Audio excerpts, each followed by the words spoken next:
있습니다. 아브라함 때에 첫 흉년이 들었더니 그 땅에 또 흉년이 들매 이삭이 그랄로 가서 블레셋 왕 아비멜렉에 이르렀더니 여호와께서 이삭에게 나타나 이르시되 애굽으로 내려가지 말고 내가 내게 지시한 땅에 거주하라. 이 땅에 거주하면 내가 너와 함께 있어 내게 복을 주고 내가 이 모든 땅을 너와 내 자손에게 주리라. 내가 내 아버지 아브라함에게 맹세한 것을 이루어 내 자손을 하늘의 별같이 번성하게 하며 이 모든 땅을 내 자손에게 주리니 내 자손으로 말미암아 천하 만민이 복을 받으리라. 이는 아브라함이 내 말을 순종하고 내 명령과 내 계명과 내 율례와 내 법도를 지켰음이라 하시니라. 이삭이 그랄에 거주하였더니 그곳 사람들이 그의 아내에 대하여 물음에 그가 말하기를 그는 내 누이라 하였으니 르브가는 복이 아름다움으로 그곳 백성이 르브가로 말미암아 자기를 죽일까 하여 그는 내 아내라 하기를 두려워함이었더라. 그 다음에 12절요. 이삭이 그 땅에서 농사하여 그해 100배나 얻었고 여호와께서 복을 주심으로 그 사람이 창대하고 왕성하여 마침내 거부가 되어 양과 소가 떼를 이루고 종의 심이 많으므로 블레셋 사람이 그를 시기하여 그 아버지 아브라함 때에 그 아버지의 종들이 판 우물을 막고 흙으로 메웠더라. 아비멜렉이 이삭에 이르되 내가 우리보다 크게 강성한즉 우리를 떠나라. 이삭이 그곳을 떠나 그랄 골짜기에 장막을 치고 거리하며 그 아버지 아브라함 때에 팠던 우물을 다시 팠으니 이는 아브라함이 죽은 후에 블레셋 사람이 그 우물을 메웠습니다. 이삭이 그 우물의 이름을 그의 아버지가 부르던 이름으로 불렀더라. 우리 제일 끝절요. 34절 35절 같이 읽겠습니다. 에서가 40세에 해쪽 속 부에리의 딸 유리과 해쪽 속 엘론의 딸 바스밧을 아내로 맞이하였더니 그들이 이삭과 리브가의 마음에 근심이 되었더라. 아멘. 할렐루야. 자, 오늘 본장에 우리 본문의 내용을 다시 한번 우리가 언급하면 이삭이 리브와 이제 결혼을 하고 했잖아요. 그리고 자녀를 낳고 그렇게 했습니다. 그런데 땅에 흉년이 들었어요. 흉년이 들었는데 아버지 때 이제 흉년이 들었고 또 이삭 때 또 흉년이 들어가지고 이제 블레셋 땅 그랄 지역으로 갔어요. 저 밑에 남쪽이죠. 서해 쪽인데 거기서 이제 아마 또 애굽으로 내려가려고 했던 것 같아요. 그러니까 하나님께서 나타나셔가지고 애굽에 내려가지 말고 내가 내게 지시한 땅에 있으라. 하나님께서 그렇게 말씀하시지요. 근데 거기서 이제 이삭이 농사를 지어서 100배의 복을 받아요. 그러니까 이 아비멜렉과 블레셋 사람들이 시기해가지고 너 떠나라. 우물을 메꾸고 떠나라. 우물을 빼앗고 막 그러는 거예요. 그래서 이제 이삭이 그걸 또 떠나요. 근데 또 나중에 가보니까 이삭이 계속 잘 되는 거예요. 근데 이 아비멜렉이 와가지고 이 블레셋 왕 이름이 아비멜렉이에요. 아버지 때도 아비멜렉이었잖아. 블레셋 왕이. 아브람 때도. 와가지고 이제 야 여호와께서 너와 함께함을 내가 봤다. 너는 하나님께 복을 받은 자다. 그 인정을 받으면서 아브라함 때와 똑같이 이 아비멜렉이 또 그 이삭과 이제 언약을 맺어요. 그래 서로 해하지 말고 사이좋게 지내자. 그렇게 사이좋게 지내자 이렇게 하고 거기서 이제 세바다, 부엘세바, 세바다 이렇게 또 한 번 그 이름을 그렇게 짓고요. 맹세하다 그 이름을 그렇게 지어 그 이름을 또 정합니다. 그리고 이제 나중에 마지막 절에는 에서가 결혼을 하는데 이삭과 리브가의 마음에 근심이 되는 아내를 이방 여자를 데려오는 이야기가 오늘 본 내용입니다. 자, 오늘 이 본 이야기를 여러분들이 읽으면서요. 우리가 구약의 자리에서 이 본문을 읽으면 오늘 이 본문에 우리가 참 좋아하는 이야기가 나와요. 마침내 이삭이 거부가 되는 이야기, 창성하고 번성해서 부자가 되는 이야기, 또 100배의 복을 받는 이야기, 이런 이야기들이 나와요. 오늘 이 자리에서 그렇게 말씀을 받아들일 것이냐 아니면 오늘 이 본문의 말씀이 의미하는 그 깊은 의미를 신약에서 가르쳐주는 내용으로 복음으로 우리가 그 내용을 듣느냐 이 두 가지를 우리가 들을 수가 있어요. 그래서 많은 부분들이 이제 그 앞부분만 구약적인 그런 부분에서만 해석해서 우리가 이 말씀을 통해서 은혜 받는데요. 우리가 좀 그 내용을 좀 구체적으로 들어가서 한번 보겠습니다. 자, 오늘 1절 한번 보니까요. 아브라함 때에 첫 흉년이 들었는데 또 흉년이 들어. 아들 때 또 흉년이 들어요. 기근이 찾아왔다 이 말이에요.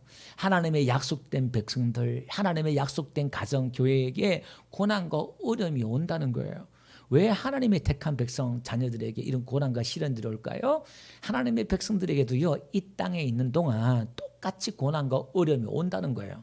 예수 믿지 않는 사람들과 똑같은 고난과 어려움도 온다는 거예요. 예수 믿지 않는 사람들 당하는 고난 우리도 안 당했으면 좋겠지만, 우리도 병이 안 걸리고 우리도 교통사고 안 나고 또 불의의 사고 안 당하면 좋겠지만, 우리 예수 믿는 사람들도 똑같이 당한다는 거예요. 거기에 플러스 믿음 때문에, 신앙 때문에 더 고난도 받을 수 있다 이 말이에요. 오히려 더 어려움을 당할 수도 있다 이 말입니다. 이게. 자, 그런데 하나님의 백성들에게, 하나님의 지금 약속된 이 조상들에게, 저와 또 여러분들에게 하나님께서 고난을 허락하신 이유가 있습니다. 그건 뒤에 가서 다시 한번 설명을 드리고요. 우선 잠깐 정리를 하고 넘어가면 이 어려움들을 통해서, 기근들을 통해서 우리의 수준을 드러내요. 우리의 믿음의 수준이 어떠하다는 것들을, 다시 말해서 아브라함, 이삭, 야곱이 우리의 믿음의 조상이잖아요. 우리를 뜻하는 거예요. 사실 우리 인간의 본질이, 저와 여러분들이 얼마나 우리가 바닥인가를 보게 한다 이 말이에요. 그러니까 이들이 이제 자꾸 애굽으로 내려가려고 그러고 아내를 팔아버리고 그러잖아요. 아버지가 했던 이 일을 이삭도 또 아내를 갖다가 자기 누이로, 자기 목숨이 두려워가지고 아내를 또 팔잖아요. 내놓잖아요. 이게 인간이고 저와 여러분이라는 걸. 심지어 이 이삭은 하나님의 음성을 들었잖아요. 야, 애굽에 내려가지 마. 너 여기 있어. 내가 복을 줄게. 그 음성들을 들었어요. 아브라함 때는 하나님께서 안 말리셨잖아요. 애굽에 내려가는 걸, 아브라함 때도 하나님 애굽에 내려가는 걸 막으셨으면 될 텐데 왜 그때 안 막으셨을까? 우리는 또 그런 의문도 제기했잖아요. 근데 오늘은 다행히 애굽에 내려가는 거를 막아요. 근데 이 그랄 땅에 거하면서 또 하는 짓은 똑같은 거예요. 애굽에 내려가나 안 내려가나 하는 짓은 똑같다 이 말입니다. 사람은 변하지 않는 거예요. 옛날이나 지금이나 똑같다는 것들을 우리에게 보여줍니다. 그런데 한번 보세요. 애굽으로 내려가지 말고 이렇게 말합니다. 근데 지금 이 창세기를 누가 기록하냐면은 500년 후에 모세가 기록해요. 이 창세기를. 그러면 이 모세가 창세기를 기록했을 때에 모세가 기록한 이 창세기의 1차적인 독자는 누구예요? 지금 애굽에서 나온 이스라엘 백성들, 출애굽한 이스라엘 백성들이다 이 말이에요. 그러면 애굽으로 내려가지 말라는 이 말 속에 지금 자기들의 독자들에게, 지금 모세가 자기 이스라엘 백성들에게 던지는 메시지도 있겠지요. 다시 말해서 이런 겁니다. 너희가 문제를 당했다고 해서, 기근을 만났다고 해서 세상으로 돌아가지 마. 세상 방법으로 가지 마. 어려움이 온다고 해서 하나님의 지시한 땅에 있어야지 딴 데 가지 마 이 말이에요. 그죠? 하나님께서 내가 내게 지시한 땅에 있으라. 그럼 내가 복을 줄게 이렇게 말하는 거예요. 그러면 오늘 우리에게 적용하면 하나님이 지시한 땅이 어딜까요? 말씀 안에, 교회 안에, 믿음 안에 거하는 것인 줄 믿습니다. 여러분, 오늘 우리가 어떠한 어려움이 온다 한다 할지라도 교회를 떠나서는 안 되고, 말씀을 떠나서는 안 되고, 믿음을 떠나서는 안 될 줄 믿습니다. 이 땅에 기근과 어려움이 온다 할지라도 버텨야 돼요. 하나님께 약속하시기 뭐냐면은 내가 너와 함께 있어 복을 주겠다는 거예요. 할렐루야. 하나님이 함께 함에도 불구하고 지금 나중에 뒤에 가면은 이삭이 아내를 내어놓잖아요. 두려워서. 그러니까 지금 이게 우리예요. 지금 하나님이 내 안에 우리와 함께 함에도 불구하고 하나님이 안 보이니까 기근이 온 데다가 또 다른 어려움이 오면은 아내를 내놔요. 사실 이게 우리단 말이에요. 자, 그럼 한번 봅시다. 그럼 오늘 우리는 무엇보다 우리 마음을 지키고 믿음을 지켜야 되는데 지금 이 이야기를 하는 거예요. 내가 복을 줄게 하는데 이삭에게 약속하시기 뭐냐면은 내 아버지가 내 말을 잘 듣고 순종했기 때문에 너에게 복을 준다. 이렇게 약속한단 말이에요, 지금. 그럼 사실 이 아브라함이 자충우동을 했잖아요. 근데 하나님께서 종합적으로는 좋게 평가해줘요. 오늘 저와 여러분들 아브라함처럼 이삭처럼 실수하지만 하늘나라에 들어가면 아이고 내 딸아 그래 수고했다. 하나님께 좋게 포장해 줄 믿습니다. 하나님 은혜로 덮으셔서 우리의 허물과 약점 실수한 건 안 보고 하나님이 좋게 봐준단 말이에요. 할렐루야. 이게 은혜예요. 얼마나 감사해요. 좋은 것만 보여주고 우리가 상을 주시니까요. 근데 한번 보세요. 아버지 때문에 내가 너에게 복을 준다 이렇게 말을 하는 거예요. 이 이야기는 지금 우리에게 하나님이 예수 그리스도의 언약을 우리에게 조금씩 가르쳐 주는 거예요. 그러니까 예수 때문에 우리가 복을 받는 것인 줄 믿습니다. 예수가 순종했기 때문에 온전한 순종했기 때문에 우리가 복을 받는 거예요. 아멘. 내가 잘나서 복 받는 게 아니라 예수 때문에 복 받는 거예요. 아멘. 자, 한번 봅시다. 6절에 이제 그랄에 거주해요. 이삭이. 그런데 사람들이 7절에 보니까 아내에 대해서 물어요. 왜 물었을까요? 중매쓰려고. 결혼 안 했으면 이뻤어요. 사라도 이쁘고 리브가도 이쁘고 믿음의 조상들 다 이쁘네요. 아내들이. 이건 지금 무슨 얘기냐면은 육적인 것도 아름다운 것도 이쁘지만 성격이 말하고 싶은 게 있어요. 자, 근데 그 뒤에 말씀드릴게요. 리브가는 보기에 아리따움으로 그곳 백성이 리브가로 말미암아 자기를 죽일까 하여 그는 내 아내라 하기를 두려워함이었더라 이렇게 나와요. 자, 그럼 이겁니다. 이삭이 아브라함도 마찬가지고 이삭도 마찬가지고 사람들이 세상에 들어가서 세상 사람들이 이 리브가 아내가 이쁘니까 이것 때문에 자기가 죽을까 하여서 내 누이야 속인단 말이에요. 이건 지금 저와 여러분들의 이야기인데 이건 이런 이야기입니다. 이 아내는 복음이고 믿음이에요. 이 복음과 믿음을 우리가 가지고 있는데 이 아름다운 복음 이게 아름다운 것인 줄 믿습니다. 이게 아름다운 것인데 이것 때문에 사람들 나를 죽이려고 한단 말이에요. 그러니까 이것 때문에 직장에 가도 어디 가도 이걸 내놓기가 힘들어요. 나는 크리스찬입니다. 나는 믿는 사람입니다. 나는 집사입니다. 나는 장로입니다. 나는 권사입니다. 말하기가 좀 그래요. 왜? 내가 그렇게 살지 못하기 때문에. 또 그렇게 살더라도 사람들이 또 뭐 할까 싶어서 사실은요. 막 공격할까 봐. 그래서 어떻게 은근슬쩍 넘어간다 이 말이에요. 근데 이걸 아내를 내 믿음을 팔아버리네. 내 믿음을 슬쩍 교회 안에서는 믿음이 충만한데 밖에 나가면 믿음을 다 팔아버려요. 예. 세상에 빛이 되라 그러는데 전부 다 교회 안에서만 빛이 되어가지고 눈이 부실 정도예요. 세상에는 좀 깜깜하고 오늘날 교인들이 그렇다 이 말이에요. 이게 지금. 그러니까 이런 겁니다. 이게 베드로도 한번 보세요. 자기가 죽을까 봐 두려워서 어떻게 해요? 나 예수 모릅니다 하고 부인해버렸잖아. 예수를 팔아버렸단 말이에요. 이게 지금 우리 이야기다 이 말이에요. 그 우리는 아내를 지켜야 돼요. 믿음을 지켜야 됩니다. 할렐루야. 이걸 빼앗겨서는 안 된다 이 말이에요. 우리에게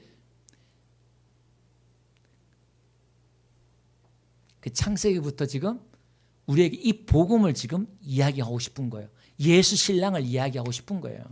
예수 신랑 우리가 신부지만 또 이걸 믿음으로 복음으로 말아든다면 이게 또 내 아내가 될 수 있죠. 아내는 뭐죠? 돕는 배필이잖아요. 성령님은 우리 곁에서 돕는 분이잖아요. 그죠? 이게 그러니까 우리가 이걸 영적인 것을 팔아버릴 수 있다.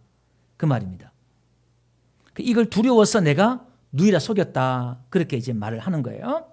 근데 다리오나 반대로 그 다니엘 같은 경우는요. 다리오 왕 때 그 믿음을 빼앗기지 않았잖아요. 야, 너 그 기도하면은 사자굴에 집어넣는다고 그랬는데 그냥 기도했단 말이에요. 믿음을 지켰단 말이에요. 그 사자굴에서 하나님이 사자 입을 봉한 줄로 믿습니다. 오늘 지금 아비멜렉이요. 오히려 이삭을 죽일 줄 알았는데 오히려 더 엄포를 놔요. 야, 저 안에 건드리면 안 된다. 건드리지 말라. 엄포를 놔요. 근데 참 여기 가만히 보면은 아브라함이 애굽에 내려갔을 때 사례가 빼앗겼잖아요. 바로 왕에 취했어요. 근데 아브라함이 두 번째 그랄 땅에 와서 아비멜렉에 왔을 때는 어떻게 해요? 와가지고 이제 첫날 밤을 치르려고 하는데 안 치렀단 말이에요. 그러니까 왜 나를 건드리냐? 나 여자 건드리지 않았는데 아비멜렉이 어른절 왜 건드리냐? 그러니까 네가 그렇게 안 했으니까 내가 그렇게 지금 나타나서 말하는 거야. 하나님 그렇게 말했잖아요. 그죠? 근데 여기는 지금 아비멜렉이 지금 창문을 내다보다가 이 끼어안은 것을 리브가와가 이삭이 끼어안은 것을 봐요. 이제 내다보단 말이 내려다본 거예요. 그러니까 이제 왕이 집이 또 높았던 것 같아요. 내다보단 말이 내려본다 이런 뜻이에요. 그 끼안단 말이 또 원어에 보니까 애무하다 이런 거예요. 그러니까 남매간에 끼안는 게 아니라 좀 스킨십이 있었던 것 같아요. 좀 이렇게. 그러니까 이제 아비멜렉이 딱 불러가지고 너 왜 거짓말했느냐? 딱 그냥 바로 그냥 얘기해버려요. 그 내가 아내가 이렇게 아마 그 당시에 고대는 그랬던 것 같아요. 보통 여행하고 이렇게 하다 보면은 이게 아내를 또 하고 이렇게 하다 보면 또 죽이고 막 또 그랬던 시대였던 것 같아요. 근데 제가 또 하나 말씀을 준비하면서 가만 보니까 왜 아브라함도 그렇고 이삭도 그렇고 기근이 올 때 자꾸 내려가려고 그러지? 기근이 온다고 해서 다 이사 가는 건 아니잖아요. 다 애굽으로 가는 건 아니잖아요. 근데 가만히 생각해 보니까 여러분 아브라함의 집에는 종이 여러분 우리가 조카 롯을 구할 때 집에서 길리온 자 거기에 집에서 종의 아들들이 집에서 종의 아들 집에서 태어난 종들이 313명이었잖아요. 커서 그러니까 그 부인들하고 가족들 다 합하면은 거의 뭐 1000명이 넘단 말이에요. 근데 그 종을 이삭에 다 물려받았어요. 그러니까 아브라함 때도 그렇고 이삭 때도 그렇고 지금 종들이 많단 말이에요. 그러니까 기근이 오니까 이사를 안 할 수가 없는 거야. 나 혼자 같으면 어쨌든 뭐 풀뿌리 뽑아서 먹든지 우리 같으면 버티는데 종이 그렇게 많으니까 이게 움직일 수밖에 없는 거예요. 이게 자꾸 뭔가 이렇게 움직이고 해야 되고 그래서 제가 조금 이해가 되더라고요. 이게 왜 자꾸 고대 지방에 이사를 다닌다는 게 이게 쉽지 않잖아요. 그죠? 정착을 하고 보통 하는데 왜 그럴까 하니까 좀 그게 조금 이해가 되는 부분들이 있더라고요. 이렇게. 자, 어쨌든 간에 지금 이삭이 이렇게 아내를 내어놓는 것을 통해서 우리의 연약한 모습들을 지금 성경은 계속 아브라함도 그렇고 이삭도 그렇고 성경은 일괄적으로 이야기하고 싶은 게 이런 겁니다.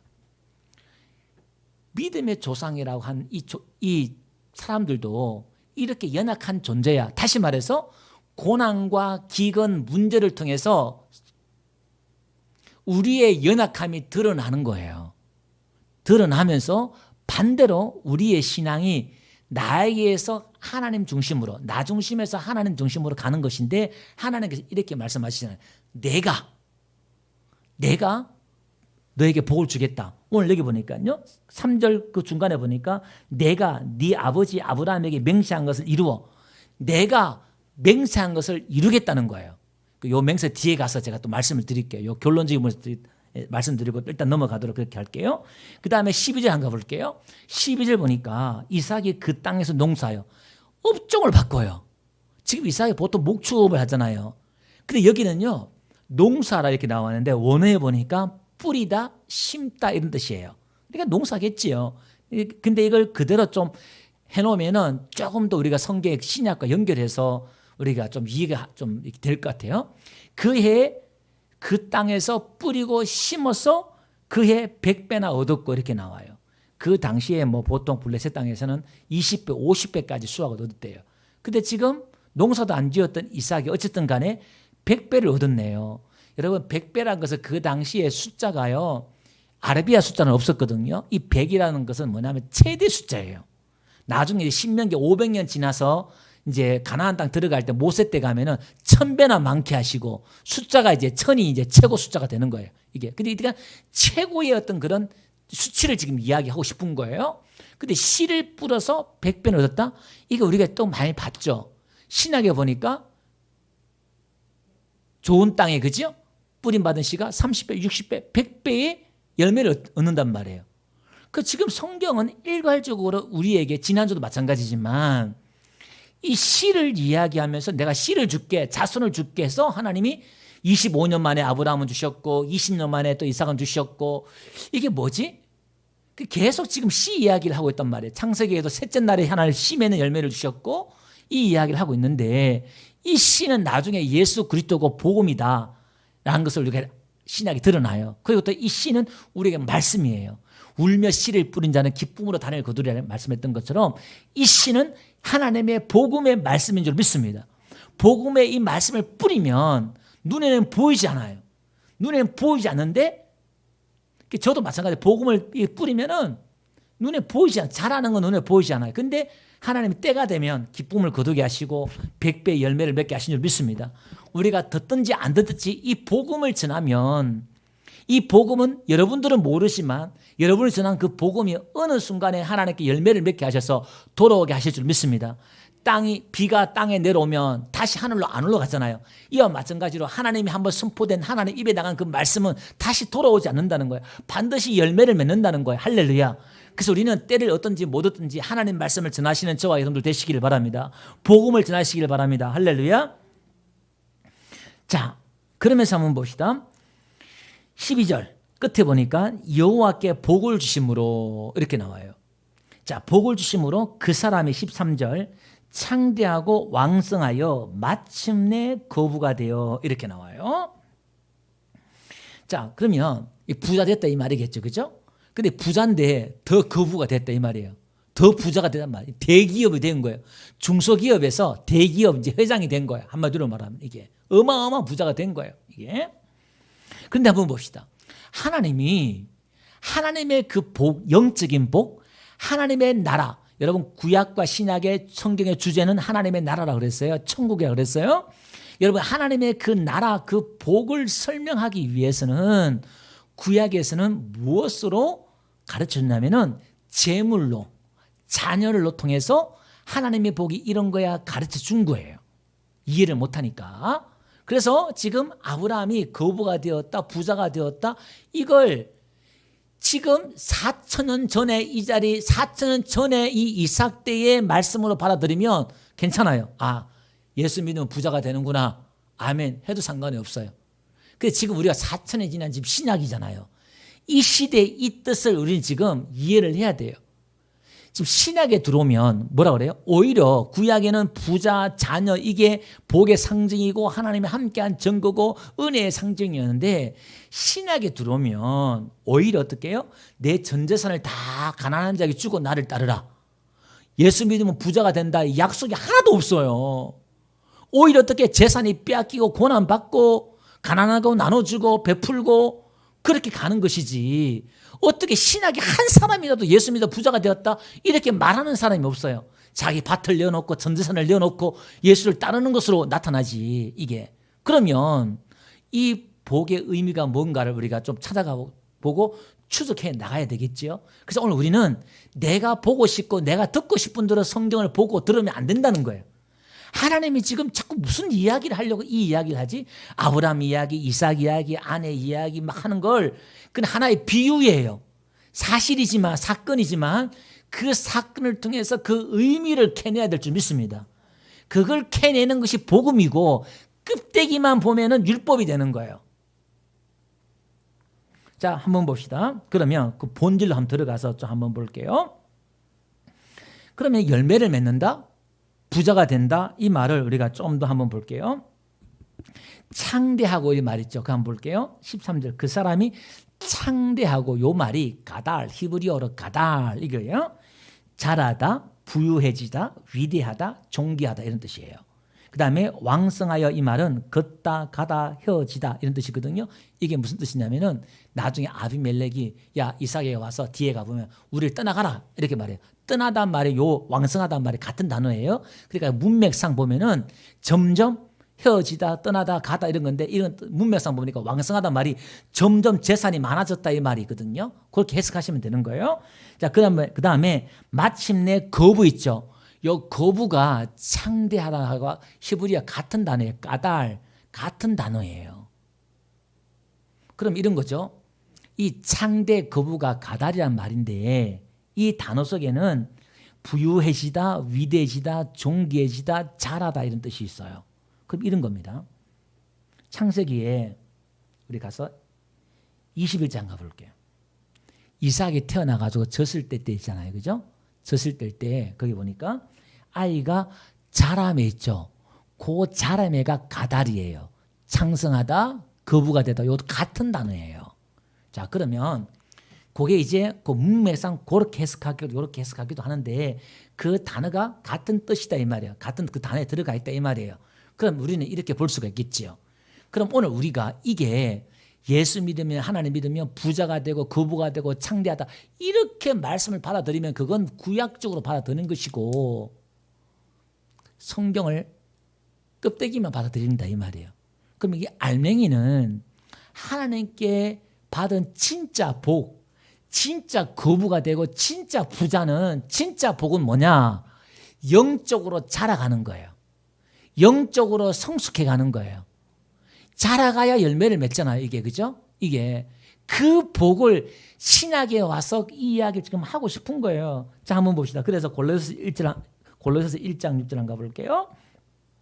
이 복음이 이미 너에게 이름에 너희가 듣고 참으로 하나님의 은혜를 깨달은 날부터 너희 중에서와 같이 또한 온 천하에서도 열매를 맺어 자란도다. 그렇죠? 지금 100배의 열매를 거둬들인 것처럼 지금 이 복음이 많은 열매를 거둬들이네요. 고린도전서 3장 6절 한가 봅시다. 나는 심었고 아볼로는 물을 주었시다. 오직 하나님께서 자라게 하셨다. 자라게 하셨네요. 아, 그래 이게 하나님의 복이라는 거예요.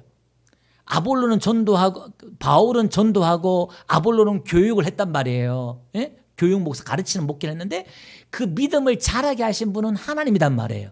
그럼 이거는 누구의 열매예요? 자라는 것은 하나님만이 할 수 있는 것이고 하나님이 주신 복인 줄 믿습니다. 이 복을 지금 이야기하는 거예요.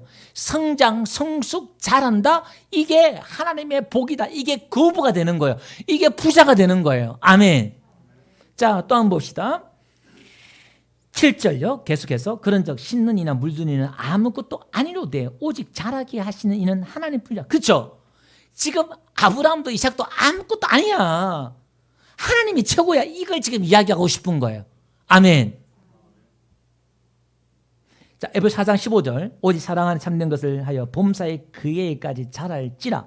그는 머리니 곧 그리스도라. 그에게서 온몸이 각 마디를 통하여 도움을 받음으로 연결되고 결합되어 각 지체의 분량대로 역사하여 그 몸을 자라게 해. 자, 봅시다. 야, 자라가라. 그리스도의 수준까지, 예수님 수준까지 자라가라. 이렇게 말하면서 예수가 몸이 되고 머리가 되고 우리가 지체가 되어서 각 연합이 되어서 어떻게 돼요? 결합되어서 그 몸을 자라게 한다. 이렇게 말했죠. 16절에. 그러니까 우리가 자라는 게 뭐냐? 성장하는 게 뭐냐? 관계예요. 관계. 하나님이 함께 하심에 이삭의 복을 받았던 것처럼 예수가 내 안에 거하고 내가 예수 안에 거함으로 성장, 성숙이 있는 거예요. 아멘. 그리고 나와 너, 형제, 자매가 교회인들이 성도가 연합됨으로 성장이 있다 이 말이에요. 다시 말해서 하나님과 나와 떨어져서는 나와 형제와 떨어져서는 신앙의 성숙, 성장이 없다 이 말이에요. 그래서 율법주의는 많은 행위는 있는데 많은 잎은 무성한데 열매는 없더라 이 말이에요. 잎이 무성하다는 게 뭐예요? 이런 거죠. 전도도 많이 예배도 많이 드렸고 헌금도 많이 했고 봉사도 많이 했고 금식도 많이 했고 구제도 많이 했고 바리새인들처럼 많이 했다 이 말이에요. 근데 어떻게 하나님을 모르는 거예요. 하나님과 관계가 없는 거예요. 그러니까 성숙이 없고 어떻게 해요? 늘 회치한 모두 속은 썩은 무덤같이 영적 수준은 영적 세계는 모르고 수준은 모르고 금만 행위만 많이 있더라 이 말입니다. 그러니까 오늘 우리는 내적 성장, 성숙이 있어야 될 줄 믿습니다. 이게 먼저다 이 말이에요. 그것은 관계를 맺어야만이 성장, 성숙이 오더라 이 말이에요. 그러니까 교회 안에 붙어 있어야 된단 말이에요. 교회 안에서 우리가 하나가 돼야 된다 이 말이에요. 할렐루야. 그냥 따로따로 믿으면 얼마나 좋아요. 지금 코로나 때문에 그냥 모이지도 말고 그냥. 예. 근데 어떻게 하나님께서 교회라는 이름으로 모이게 하셔서 한 몸을 이루겠단 말이에요. 여기서 우리가 성장과 성숙을 이뤄내야 될 줄 믿습니다. 자, 그럼 이런 겁니다. 그러면 이렇게 우리가 자라가면 이렇게 우리가 거부가 되고 부자가 되면 시기하는 사람들이 생겨요. 지금 블레셋 사람들이 시기하잖아요. 그죠? 부자가 되니까. 이삭도 마찬가지예요. 아까 읽었죠? 21장 8절. 아이가 자라가 젖을 떼니까 어떻게 됐어요? 젖을 떼니까 이제 9절. 사라가 본즉 아브라함의 아들 애굽의 여인 하갈의 아들이 이삭을 놀린지라. 그러니까 아이가 이제 자라니까 젖을 떼잖아요. 젖을 뗀단 말은 이제 율법적인 말씀만 먹다가 의의 말씀을 이제 하나님의 영적인 말씀을 그 의미를 깨달아가는 거예요. 그 젖을 떼는 거예요 이제. 그러니까 핍박이 오는 거예요 이제. 고난이 오더라 이 말입니다. 이게 그러니까 이런 거죠. 우리가 신앙이 성장과 성숙이 오면 말 그대로 부자가 되고 거부가 되면 좋겠지만 생각해서는 안 된다는 거예요. 또 다른 시련과 고난과 짐들이 오더라 이 말입니다. 이게요 여러분 두려워할 필요 없어요. 이게 우리에게 복이에요. 이게 왜 복이 되는지도 한번 가봅시다. 자, 어쨌든 한번 봅시다. 14절 블레셋 사람들이 맨 뒤에 보니까 어떻게 해요? 그를 시기하여 이렇게 나와요. 그 다음에 15절 끝에 한번 봐요. 맨 끝에 보니까 우물을 막고 어떻게 해요? 흙으로 메웠더라 또 나와요. 그 다음에 16절 그래서 결론적으로 어떻게 해요? 우리를 떠나라 이렇게 나와요. 그러니까 우리가 성장하고 성숙하면 사람들이 시기하고 질투하고 우물을 막고 막 그러는 거예요. 그래서 오늘 본장의 이야기는 사실 우물 이야기예요. 우물 파는 이야기거든요. 우물을 이사이 가는 데마다 우물을 파면요 또 맞고 또 맞고 또 맞고 또 맞고 또 맞고 또 맞고 하는 거예요. 지금 이게 이 이야기를 하는 거예요. 이게 지금 무슨 얘기냐면 이런 겁니다. 우리가 성장과 성숙하면 우리 안에 하나님의 샘솟는 우물을 주셨는데 이 우물을 예수 믿는 사람들은 이걸 자꾸 막아요. 우리의 기쁨을 빼앗고 우리의 생수를 빼앗고 자꾸 이걸 하더라 이 말입니다. 근데 이걸 그 핍박 가운데서도 어떻게 고난 가운데도 이삭은 계속 우물을 팠단 말이에요. 이 그림은 무슨 얘기냐? 우리의 신앙과 공격과 어려움이 계속 오더라도 우리는 기도를 멈추지 말아야 되고 예배를 멈추지 말아야 되고 하나님의 말씀을 사모하는 걸 멈추지 말아야 되고 할렐루야. 계속 내 안에 이 우물을 샘솟듯 성령의 기쁨이 내 안에 샘솟을 수 있도록 우리는 계속 깨어있기를 주의 이름으로 축원드립니다. 자, 한번 봅시다. 그래서 우리가 이렇게 말합니다. 디모데후서 1장 한번 볼게요. 8절. 그러므로 너는 내가 우리 주를 정함과 또 주를 위하여 갇힌 나를 부끄러워하지 말고 오직 하나님의 능력을 따라 복음과 함께 뭘 받으라? 고난을 받으라는 거예요. 바울이 지금 감옥에 있는데 전도하다가 복음을 자랑하다가 고난이 온다 이 말이에요. 그걸 받으라 이렇게 말하고 있네요. 디모데후서 2장 3절다 보니까요. 너는 그리스도 예수의 좋은 병사로 나와 함께 고난을 받으라 이렇게 나오네요. 예수 믿으면 복 받다는 이야기 하지 않고 오히려 고난을 받으라 이렇게 말하네요. 디모데후서 2장 3절입니다. 여기 보니까 자, 또 히브리서 5장 8절요 가보니까요. 자, 그가 아들이면서도 받으신 고난으로 순종함을 배워서 온전하게 되었습니다. 자, 여기 보세요. 아브라함과 이삭에게 기근과 고난을 주신 이유가 있어요. 또 우리가 복음을 전하면 또 고난이 오고 시련이 오는 이유가 있어요. 뭐냐면은 이 고난을 통해서 우리가 뭘 배우느냐? 순종을 배워요. 순종을 배운다는 게 어떤 의미냐면 아브라함이 모리아에서 온전한 순종하자는 이삭을 바치는 거죠. 그 순종을 배운다는 이런 겁니다. 하나님이 시키는 대로 하는 거예요. 가라면 가고 오라면 오고. 왜?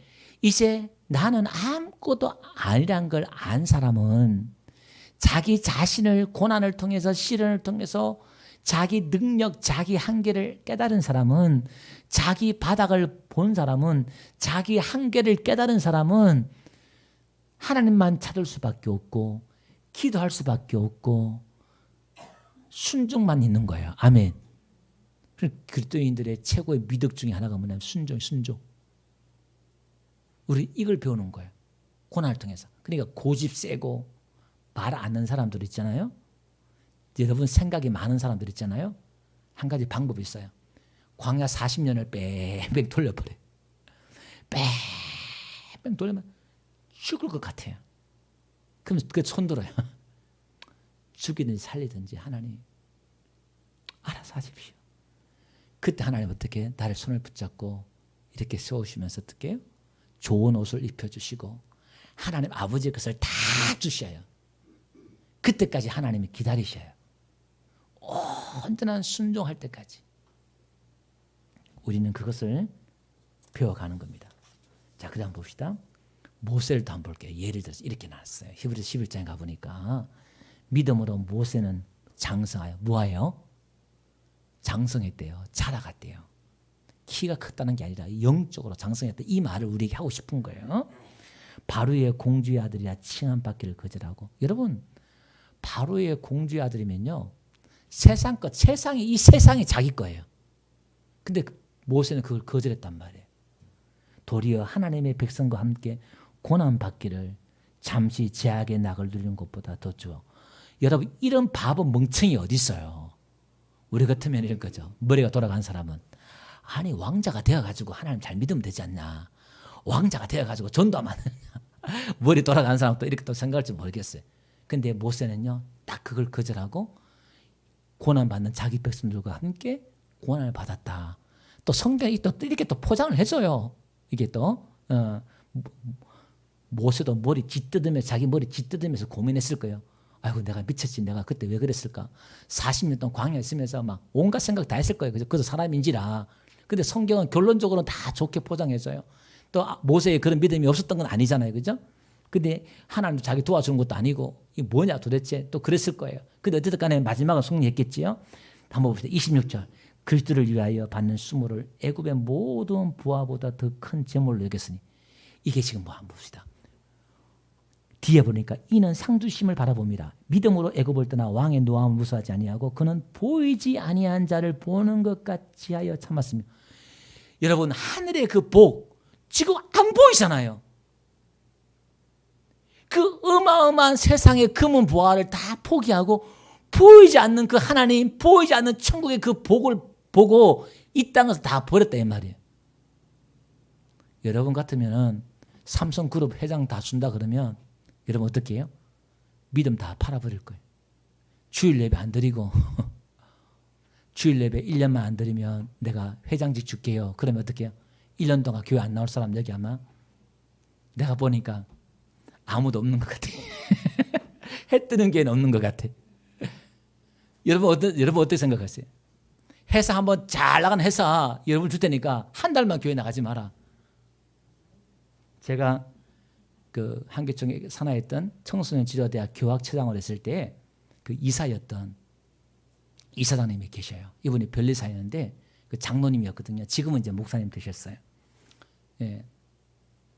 이분이 천안인가 직장에 있었는데 변리사니까 이제 그 15억짜리 수익 계약이 떨어진 거예요.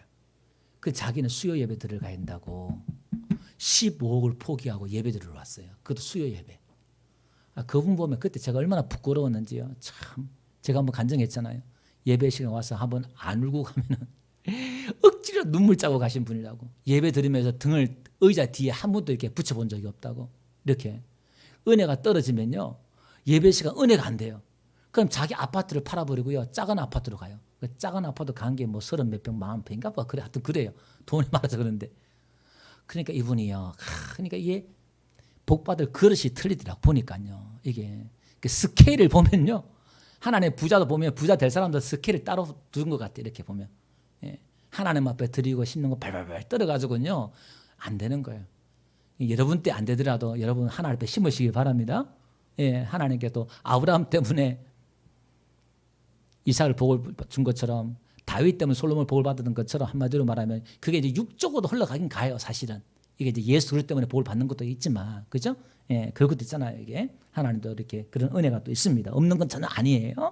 자, 어쨌든 간에 그 은혜를 또 이렇게 모세가 또 그래 고난을 받았다 이 말이겠죠. 자, 그 다음에 한번 봅시다. 하나만 더 살펴보고 갑시다. 로마서 8장 17절 하고요. 빌립보서 1장 한번 볼게요. 자, 자녀이면 또한 상속자고 하나님의 상속자요. 뒤에 보니까요. 고난도 함께 받아야 할 것이다 이렇게 나와요. 그죠? 그러니까 이 고난은 필수구나. 그 다음에 또 18절 보니까 생각건대 현재의 고난은 장차 우리에게 나타날 영광과 비교할 수 없다. 그러니까 지금 우리가 고난을 받아야 될 이유가 뭐냐면 이 고난이 있어야 하늘의 그 영광에 참여한다 이 말이에요. 부활의 그 영광에 참여하고 이거 비교할 수 없는 하나님의 상이 있더라 이 말입니다. 이 고난이 상이다 이 말이에요. 아멘. 그 고난은 성도에게는 고난은 피할 게 아니라 이건 받아야 되는 거예요. 모세가 자청해서 들어갔던 것처럼. 근데 이 고난은 누가 받는다고요? 잘한 사람만이. 성장한 사람, 어린아이는 고난 못 받아요. 고난에 오면 어린아이는 어떻게 무서워도 도망가 버리고 그러는데 졌을 때 나이, 믿음으로 성장한 아이는 스스로 그 고난을 짊어지고 교회를 위해서 그리스도 남은 고난을 내 육체에 채운다는 바울처럼 그 육체의 고난을 안고 교회의 짐을 지고 자기가 지더라 이 말이에요. 근데 하나님이 다 갚아주실 줄 믿습니다. 주 안에서 수고한 것은 로마서 고린도전서 15장 말씀했던 것처럼 주 안에 수고한 것은 결코 헛됨이 없다는 거예요. 하나님 앞에 심는 것. 하나님이 하나하나 다 계산해 주더라고요. 제가요 그 울산의 그 철거 지역을 제가 몇 번 있었거든요. 제가 철거를 몇 번 고향도 철거당해서 공장이 되어버렸고 또 나왔는데 그게 또 그냥 석유화학단지 옆에 또 있었는데 또 철거당하고 그랬거든요. 근데 철거당할 때 어떻게 줄 알아요? 마을에요. 처음부터 꽃을 심고 나무를 심고 난리가 나요. 계산하고 오기 전에. 제가 그 화단에 꽃, 장미꽃인가 하나 심었는데 그거 한 송이 10,000원 쳐주더라고요. 제가 중학교 때 그때 보니까 하나하나 다 계산해 주더라고요. 그걸. 그게 또 플러스 또 알파 또 보상해 주잖아요. 이렇게. 그죠? 근데 우리 하나님은요. 그보다 더 큰 보상을 해줄 줄 믿습니다. 그러니까 모세는요 그걸 바라보고 오늘 이 땅에서도 우리가 꿋꿋이 믿음을 지키고 아내를 내어놓지 않고 믿음을 빼앗지 않고 믿음을 지키면 나간 줄로 믿습니다. 할렐루야. 자, 결론적인 말씀 한번 가볼게요. 자, 그런데 17절 한번 봅시다. 이제 이삭이 그 옷을 떠나 그랄 골짜기에 장막을 치고 거기 거류하며 그 아버지 아브라함 때에 팠던 우물들을 다시 팠으니 이제 지금부터 이제 우물 파기 시작하는 거예요. 여러분 몇 개 파는지 한번 보세요. 제가 한번 보세요. 우물 파요. 그러니까 이제 그 아버지 이랬던 우물을 부는데 뒤에 한번 보세요. 아브라함이 죽은 후에 블레 사람이 그 우물을 메웠습니다. 아브라함 때도 블레 사람들이 시기해 가지고 우물을 메워버렸네 이게 그죠? 그걸 또 판 거예요. 판 우물 판 거예요. 자 19절 한번 가볼게요.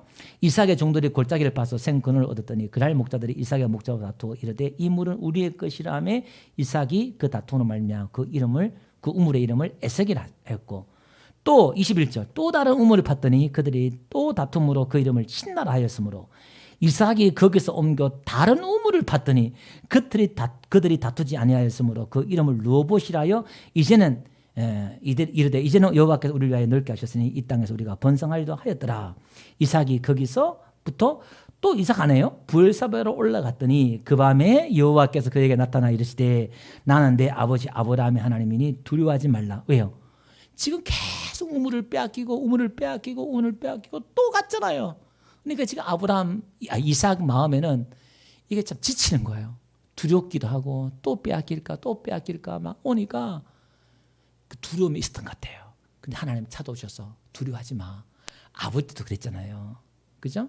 이 야곱 때도 마찬가지예요. 그러니까 막 두려워하니까 두려워하지 마 하면서 내 종 아브라함을 위하여 내가 너와 함께 있겠다. 종을 위하여 똑같은 이야기를 하네 지금요. 지금 하나님 똑같은 약속을 계속하고 있어요.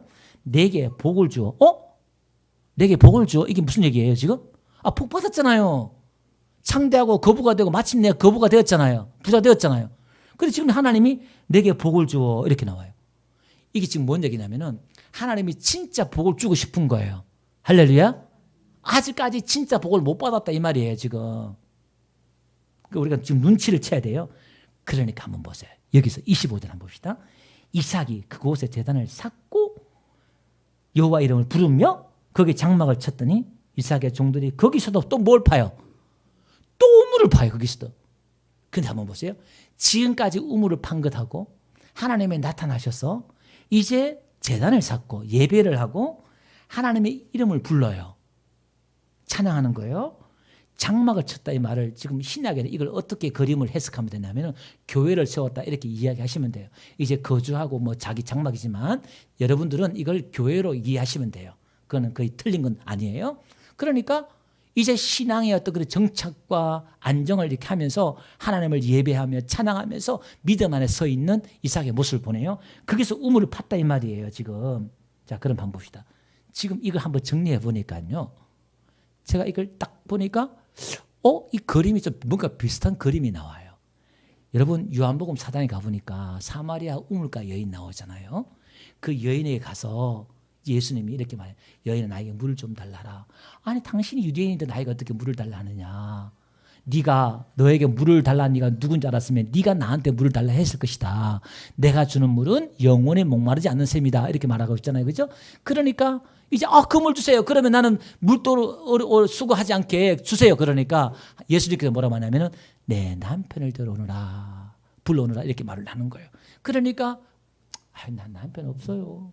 갑자기 여자가요 막 화색이 돌다가도 이 질문 탁 받으니까 그만 불이 팍 죽고 그냥 얼굴이 화끈거리면서 고개를 들고서 막 창피하기도 하고요 막 그러는 거 자기의 상처거든요. 그러니까 예수님께 네 말이 옳다. 네가 지금 남편이 5이 있었는데 그건 네 남편이 아니야. 그러면서 또 하는 말이 뭐죠? 지금 있는 내 남편도 남편이 아니야. 이렇게 말하는 거예요. 그럼 이 여자는 지금 남편이 지금 몇 번째까지 있었다는 거예요? 6번째까지 있었다는 거예요. 그럼 이게 뭐냐? 이 여자에게 이 남편은 지금 뭐냐면 우물이에요. 이 남편을 얻으면 거기서 우물이 나올까 봐. 그 남편을 만나봤는데 거기서 우물이 안 나오더라 이 말이에요. 그러니까 또 다른 놈을 만나봤는데 거기서 우물이 안 나와요. 또 다른 남자를 만나보니까 만족이 있을까 봐. 한 놈은 돈이 있는 놈이요. 한 놈은 잘생긴 놈이요. 한 놈은 건강한 놈이요. 한 놈은 뭐가 있는 놈이요. 그걸 다 조건을 따져서 다 만나봤단 말이에요. 그 결론은 그놈이요. 이게 아휴 소용이 없는 거예요. 예수님께서 지금 말씀하고 싶은 게 뭐냐면은 너의 진짜 남편은 나야. 이걸 이야기하고 싶은 거예요. 제가 새벽 3시 반에 설교 원고를 끝나고요. 제목을 7번째 남자를 만나라 이렇게 적으면 제가 얼마나 웃었는지 몰라요. 제목이 너무 참 기발해가지고 그 또 주부를 다 인쇄해놓고 내가 보니까 너무 또 경막스러운 것 같아서 7번째 남자를 만나라 했다가 또 오해도 되겠다 싶어서 그냥 7번째 남편 제가 이름을 이렇게 정해놨어요. 이렇게.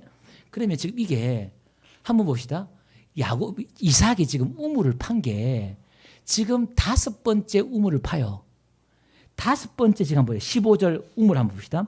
15절 우물 팔고 18절 우물 파고 19절 우물 파고 21절 우물 파고 21절 우물 파요.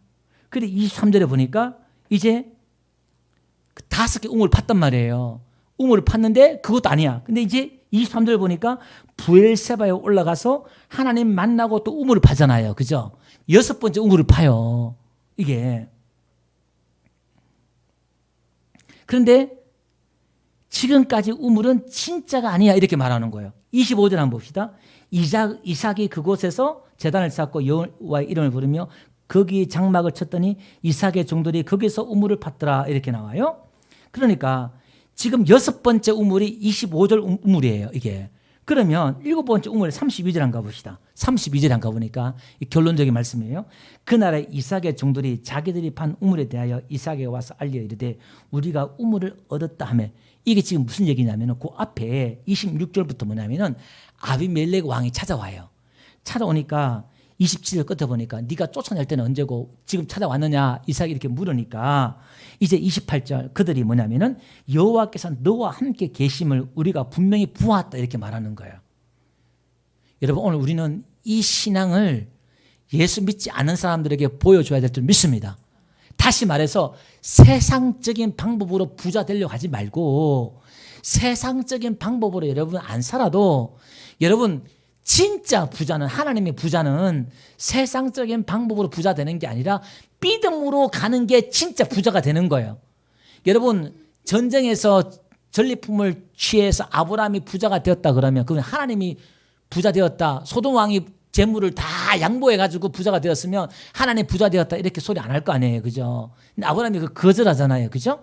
근데 이삭도 또 마찬가지예요. 지금. 여러분 우리가 신앙과 믿음으로 버티면 하나님께서 어떠한 방법을 여러분의 자녀를 통해서 우물을 나게 하시든지 어떠한 방법을 통해서 하나님 우물을 주실 줄 믿습니다. 그 우물이 예수 그리스도지만 육적인 것들을 정응시키면 그럴 수도 있다 이 말이에요. 이게 여러분들도 그걸 또 이렇게 안 던지면 너무 영적으로만 나가면 또 그러니까 제가 한번 던져보는 겁니다. 자 그러면서 너는 여호와께 복을 받은 자다 이렇게 인정을 받네요. 하나님께 복을 받은 자다. 그리고 이제 뭐냐면 잔치를 베풀고 아브라함과 똑같아요. 잔치를 베풀고 아침 일찍이 나와서 31절에 보니까 맹세하여 평안히 간다 이 말이에요. 그죠? 33절 한번 봅시다. 그 우물을 얻었다 이렇게 말하잖아요. 그죠? 33절 그가 이름을 세바라 한지라 그러므로 그 성의 이름을 오늘까지 부엘세바라 이렇게 나와요. 이 세바란 말이 맹세인데요. 이게 지금 7, 7 있잖아요. 7의 남성형이에요. 이게 그러니까 자 여기서 힌트를 얻은 거예요. 7번째 남자 또 7번째 우물 같이 가요. 이게 그래서 7번째 남편 이렇게 제가 제목을 이렇게 정한 거거든요. 이게 지금 무슨 얘기냐면 이런 겁니다. 여러분 안식일 7째 7일을 거룩히 지켜라 이렇게 말씀하셨고 그죠? 우리 창세기 강의할 때 들었죠? 7번 반복해서 맹세하다 7일 안식이란 말이 그 뜻이라고 했잖아요. 그죠? 그러니까 하나님이 계속 맹세하는 것. 하나님이 너희들은 맹세하지 마 이렇게 말하잖아요. 맹세는 누가 하는 거예요? 하나님만 하는 거예요. 이 말은 내가 너에게 복을 주겠다. 내가 이렇게 하겠다. 이 의지가 창세기부터 오늘 본문도 마찬가지고 아브라함도 마찬가지고 성경은 지금 이 이야기를 우리에게 하고 싶은 거예요. 다시 말해서 하나님의 언약, 하나님의 맹세를 성경은 이야기하고 있는데 우리는 우리의 의지, 우리의 맹세를 드러내고 보고 싶단 말이에요. 왜? 멋있어 보이잖아요. 내가 맹세하고 내 의지를 드러내면 있어 보이잖아요. 그게 율법이고 그게 종교다 이 말이에요. 자꾸 우리는 하나님 앞에 그걸 끄지고 내고 싶은데 하나님은 그걸 그러지 마. 너희들은 맹세할 수 있는 자가 아니에요. 맹세란 것은 그걸 지켜야 되는 거예요. 우리는 그걸 못 지킨단 말이에요. 베드로가 맹세하잖아요. 내가 중대하게 따라가겠습니다. 근데 너 부인해야 돼. 너는 그런 존재가 아니야. 이걸 이야기하고 싶은 거예요. 그래서 고난을 통해서 아브라함도 이삭도 야곱도 계속 우리의 연약함을 드러낸다 이 말이에요. 그러니까 오늘 우리는 하나님의 백성은 어떠한 백성? 구원받은 흰옷 입은 하나님의 친백성들은 진짜 양들은 어떠한 양들이냐? 온전히 어린 양이 어디로 예수 어린 양이 어디로 인도하든지 따라가는 양들이에요. 아멘. 지금 이삭이 따라가잖아요. 아브라함이 따라가잖아요. 성령의 인도함 따라가는 거예요. 아멘. 순종하는 백성, 어린아이 같은 자가 천국에 들어간다 했던 것처럼 어린아이는 의존적인 존재예요. 하나님을 떠나서는 살 수 없는 존재, 하나님을 절대 의존하는 존재. 아멘. 그건 뭔가 여러분들에게 어떤 조건이 필요한 거 없어요. 뭘 갖춰야 되는 게 아니다 이 말이에요. 이게 복음이에요. 여러분들이 뭘 가져야 되고 갖춰야 되는 게 아니라 그냥 의지하면 돼요. 하나님만 찾으면 돼요. 그냥 울고 하나님만 찾고 부르짖으면 되는 거예요. 아멘. 그게 예배고 기도단 말이에요. 가장 드러나는 게, 상징하는 게 하나님 도와주세요. 그 하나님 찾는 방법이 예배고 기도다 이 말이에요. 아멘. 그래서 내 집은 만민이 기도하는 집이다. 하나님 우리를 구원한 목적이 예배를 받기 위해서. 할렐루야. 그 모든 상징이 하나님을 절대 의존하는 존재. 근데 한번 지난주에 말씀드렸던 것처럼 이걸 모르니까 예배가 기도가 우리의 상이 되어서 이걸 내놓네요. 나 이만큼 기도해, 이만큼 예배하고 있어. 이걸 완전히 거꾸로 보는 거예요. 그래서 하나님의 거룩한 교회 성도들은, 나온 백성들 여러분들 어떻게 해요? 전부 다 뭐하는 사람? 목이 잘린 사람이 된다는 거예요. 여러분의 목이 잘리고 누구의 머리를 달아야 돼요? 예수의 머리를 달아야 된단 말이에요. 그러니까 예수가 시킨 대로, 머리가 시키는 대로 움직이는 자들이 교회다 이 말이에요. 그러면 교회에서 여러분들 고난을 받으라 이 말은 뭐죠? 이 순종을 배우는, 이게 어렵단 말이에요. 내 안에 이스마엘을 쫓아내야 되고 순종하는 게 이게 고난이단 말이에요. 나에게는 고난이다 이 말이에요. 하나님의 말씀에 순종하는 게 이게 고난이다 이 말이에요. 아멘. 그 훈련을 하는 것이 교회고 또 신앙생활이더라 이 말입니다. 그것만 어렵지 여러분들의 뭐예요? 복음은 여러분들에게 뭔가 자격을 요구하잖아요. 그냥 예수만 믿으면 돼요. 의심만 하면 돼요. 할렐루야. 얼마나 좋아요. 율법에 가면요 단계가 있는데 뭘 해야 되고 해야 되는데 복음은 그게 아니에요. 근데 오늘 교회는 율법처럼 자꾸 이렇게 단계를 만들어 놔가지고 교회 안에 만들어 놔가지고 오늘 거의 뭐 구약으로 좀 돌아가고 있어요. 지금 오늘날 교회들이. 근데 우리는 그렇게 하지 맙시다. 뭐 딴 교회는 어떻든 말든 간에 복음 안에 그냥 기뻐하고 어린아이 같이 감사하고 서로 사랑하고 할렐루야. 감사해요. 하나님이 시킨 대로 인도하신 대로. 그죠? 그러다 보면 어느 순간에 잘해져 있어요. 나도 잘하고 여러분들 잘하고 우리가 그냥 서로 사랑만 하면 돼요. 사랑합시다.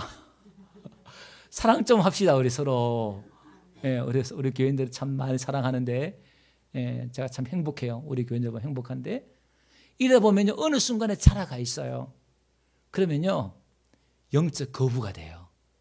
영적 거부가 되면요 뭐 없는데 자원이 뭐 육적인 자원이 없음에도 불구하고요 영적인 거부가 되면요 하는 일들이요 보이지 않는 재산 가지고 하나님 일을 해버려요.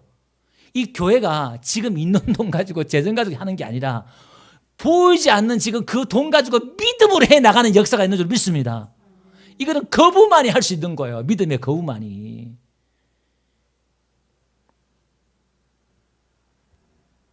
근데 에서는 어떻게 해요? 부모의 근심되는 아내를 얻어요. 오늘 결론은 세상 아내를 얻더라 이 말이에요. 세상과 짝하더라 이 말이에요. 믿음 가지고는 안 되니까, 신앙 가지고 안 되니까 자꾸 세상 걸 끄집어들여. 그러지 마세요. 좀 고난 받더라도 한번 결심해서 그냥 오직 믿음으로 내가 살리라. 아멘. 그래서 제가 말씀을 설교하면서요 감동 오는 게 뭐냐면은 이번 주 한 주간 동안만 제가 특별기도 이런 걸 싫어하는데 늘 특별 그날만 뭐 특별하는 거 어디서 늘 기도해야 되고 예배해야 되는 건데, 근데 이번 주는요, 우리가 지금 새벽에 나올 수 있는 분들은 5시 반, 농경 시대가 아니기 때문에 우리 아침에 또 현대인들은 힘들다 싶어서 우리 교회는 5시 반에 예배하잖아요. 5시 반에 나오고, 새벽에 또 못 나오신 분들은 저녁에도 나와가지고 자유롭게 하루에 한 번만, 멀리 있는 뭐 타 지역에 있는 분들은 못 나오겠지만 울진에 있는 분들은 여러분 하루에 한 번은 한 주간만 그냥 교회 올라와서 출퇴근하면서 하든지 올라와서 우물을 판다 생각하고 하나님 앞에 순종하면서 한번 그 훈련을 한번, 그러니까 하나의 퍼포먼스예요. 하나의 우리 행동인데 말씀만 듣지 말고 오늘도 내가 다시 한번 내 안에 이 우물을 파리라. 할렐루야. 나를 믿는 자는 메마리 안에 이 생수가 막 샘솟는 기쁨이 생수가 나면 할렐루야. 나도 살고 너도 살고 할렐루야. 에덴 동산에서 사방으로 강이 흘러가지고 만물이 살아났던 것처럼 온 이 샘이 터지면 내 영혼이, 우리 가정이 다 사는 역사가 있어요. 할렐루야. 내 영혼의 기쁨이 넘치면요 건강도 회복되고요. 할렐루야. 이런 은혜가 있을 줄 믿습니다. 예, 주의 종 말에 순종하는 자에게 축복합니다. 예, 한번 해볼게요. 그래서 오늘 영상으로 예배드린 여러분들도 오늘 시간을 정해놓고 멀리 타 지역에 있는 분들은 그렇게 하시고, 여러분 이렇게 와서 새벽에 저녁이고 와서 한번 한 주간 동안만 여러분들 그렇게 한번 해보세요. 또 하나님 그 주신 은혜가 남들을 좀 믿습니다. 자, 우리